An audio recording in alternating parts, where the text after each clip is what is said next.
जीवन की सबसे बड़ी खुशी उस काम को करने में होती है जिसे लोग कहते हैं तुम नहीं कर सकते। नमस्कार दोस्तों, आप सभी का स्वागत है आपके अपने YouTube चैनल ज्ञान स्टडी LMB पर।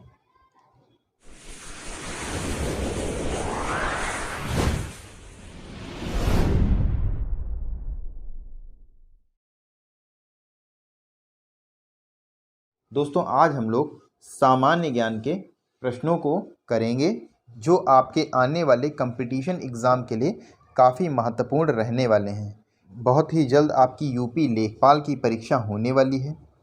इसके अलावा यूपी सुपर टेट का एग्ज़ाम आने वाला है, कभी भी इसका नोटिफिकेशन आ सकता है। और कई ऐसे एग्ज़ाम जिनमें यह प्रश्न बहुत ही महत्वपूर्ण रहने वाले हैं।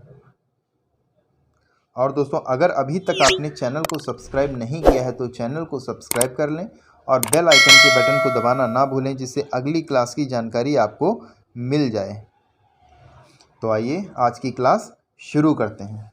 आज का हमारा पहला प्रश्न है, फोबोस और डिमोस निम्नलिखित ग्रहों में से किसके प्राकृतिक उपग्रह हैं? ऑप्शन है ए मंगल, बी शनि, सी बृहस्पति, डी शुक्र। दोस्तों, इस प्रश्न का सही जवाब है ऑप्शन ए मंगल। फोबोस और डिमोस मंगल ग्रह के दो उपग्रह हैं। चलिए दोस्तों, अगला प्रश्न देखते हैं। अगला प्रश्न है, पीने के पानी में फ्लोराइड की अधिकता के कारण क्या होता है? ऑप्शन है ए फेफड़ों की बीमारी, बी आंतों में संक्रमण, सी फ्लोरोसिस या डी उपरोक्त में से कोई नहीं। तो दोस्तों, इस प्रश्न का सही जवाब हो जाएगा फ्लोरोसिस। ऑप्शन सी सही हो जाएगा। दोस्तों, अगला प्रश्न है, महाभारत के फारसी अनुवाद का शीर्षक है। आपके ऑप्शन हैं ए अनवर ए सुहेली, बी रज्मनामा, सी हस्त बहिष्त, ऑप्शन डी अय्यार दानिश। तो दोस्तों, इस प्रश्न का सही जवाब है ऑप्शन बी रज्मनामा, यानी हमारा बी ऑप्शन सही हो जाता है। दोस्तों, मुगल बादशाह अकबर ने अपने शासनकाल में एक अनुवाद विभाग स्थापित किया था जिसका प्रधान फैजी था। अकबर के शासनकाल में ही महाभारत का अनुवाद फारसी भाषा में रज्मनामा के नाम से किया गया था। आइए दोस्तों, अगले प्रश्न पर चलते हैं। अगला प्रश्न है, दिल्ली के लाल किले में मोती मस्जिद का निर्माण किया था। ऑप्शन है अकबर ने, जहांगीर ने, शाहजहां ने, औरंगजेब ने। दोस्तों, इस प्रश्न का सही जवाब है ऑप्शन डी औरंगजेब। अगला प्रश्न है, निम्नलिखित में से कौन कोलकाता का संस्थापक था? ऑप्शन है Charles Eyre, B Job Charnock, C Gerald अंगियान, डी विलियम नॉरिस। तो दोस्तों, इस प्रश्न का सही जवाब है ऑप्शन बी जॉब चार्नॉक। दोस्तों, जॉब चार्नॉक की अगर हम बात करें तो जॉब चार्नॉक ने अगस्त 1990 ईस्वी में सुतनुती में एक अंग्रेज कोठी स्थापित की थी। इस प्रकार ब्रिटिश भारत में भावी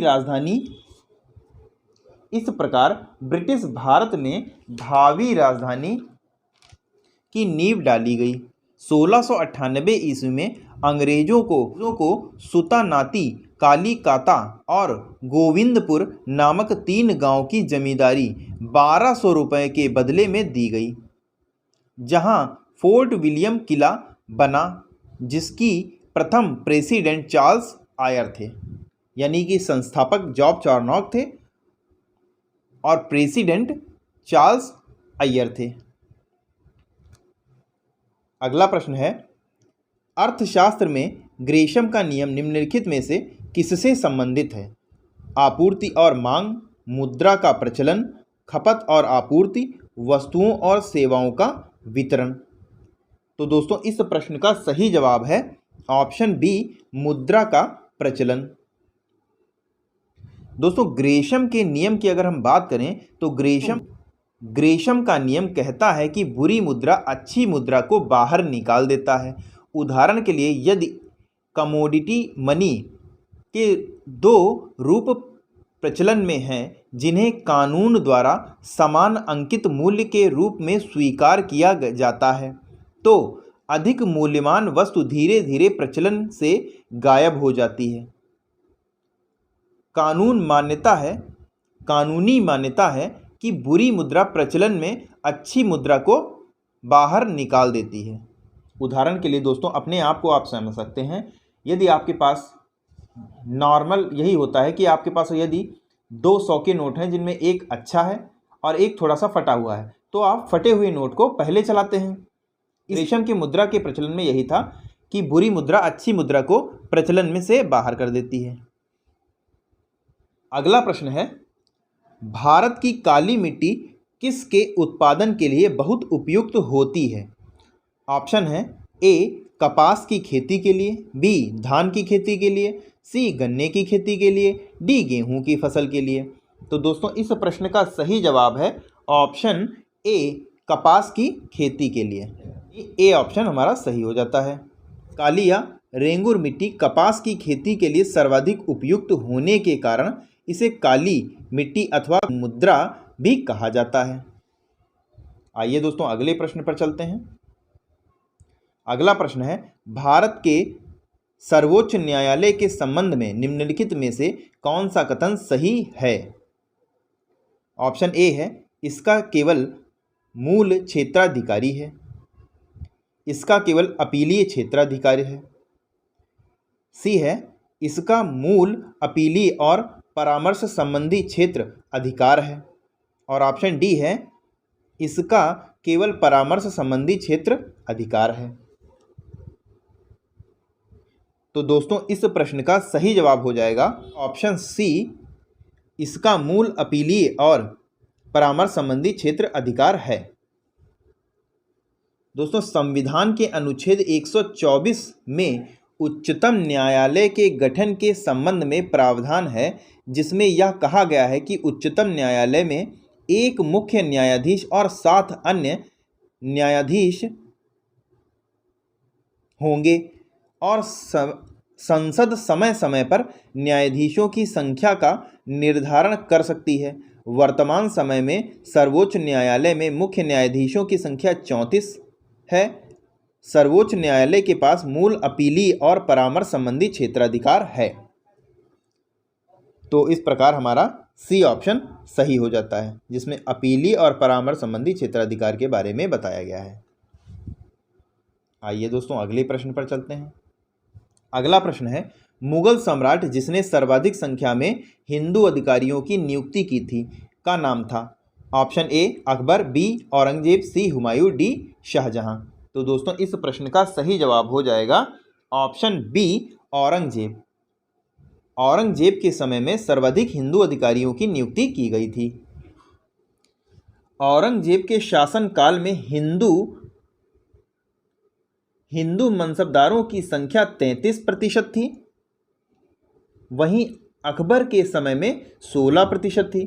जहांगीर की अगर हम बात करें तो यह प्रतिशत 20 था, और शाहजहां के टाइम में 24% हिंदू अधिकारी होते थे।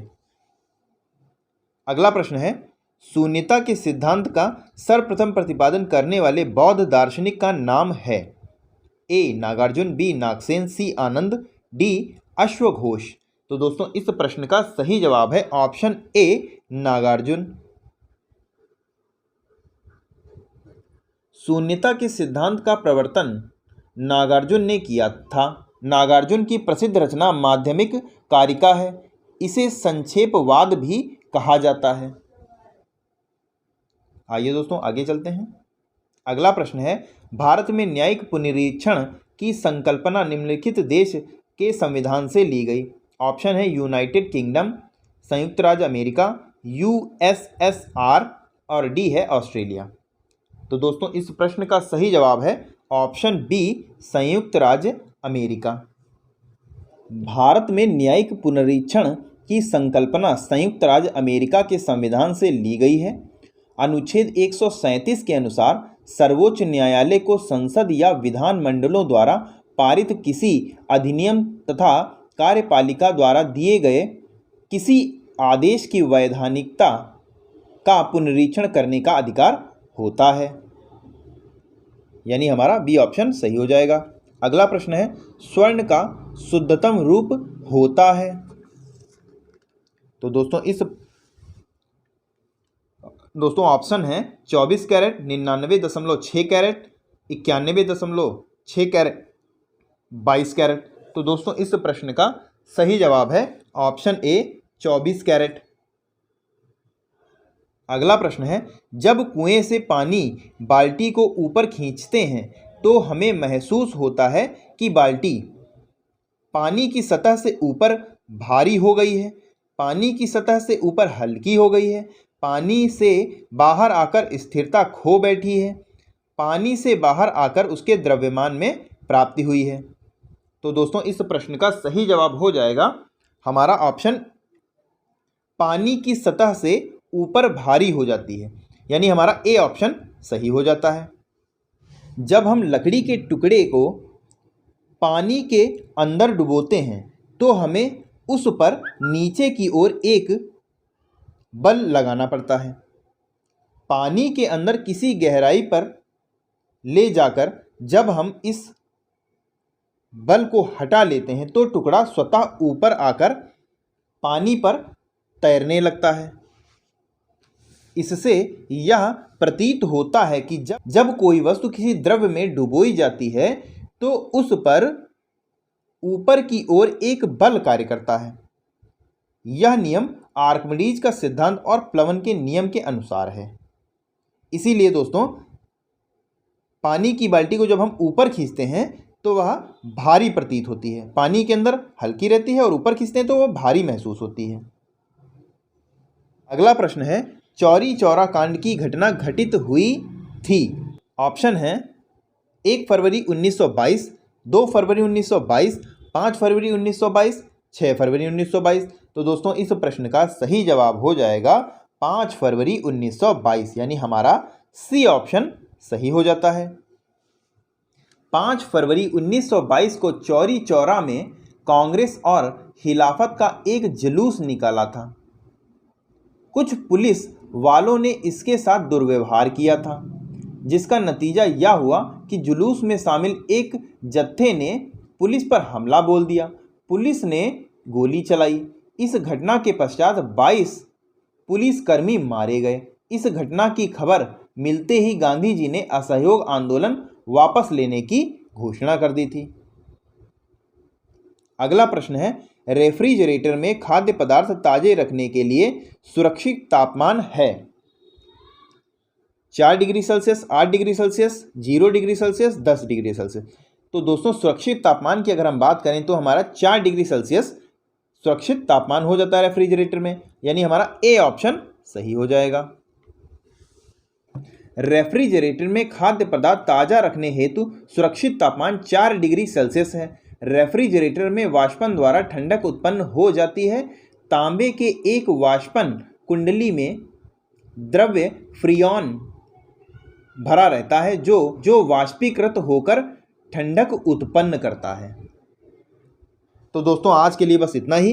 कैसी लगी आज की क्लास कमेंट करके ज़रूर बताएं, और अगर क्लास पसंद आई हो तो लाइक करें। और दोस्तों अगर चैनल पर आप पहली बार आए हैं तो चैनल को सब्सक्राइब कर लें।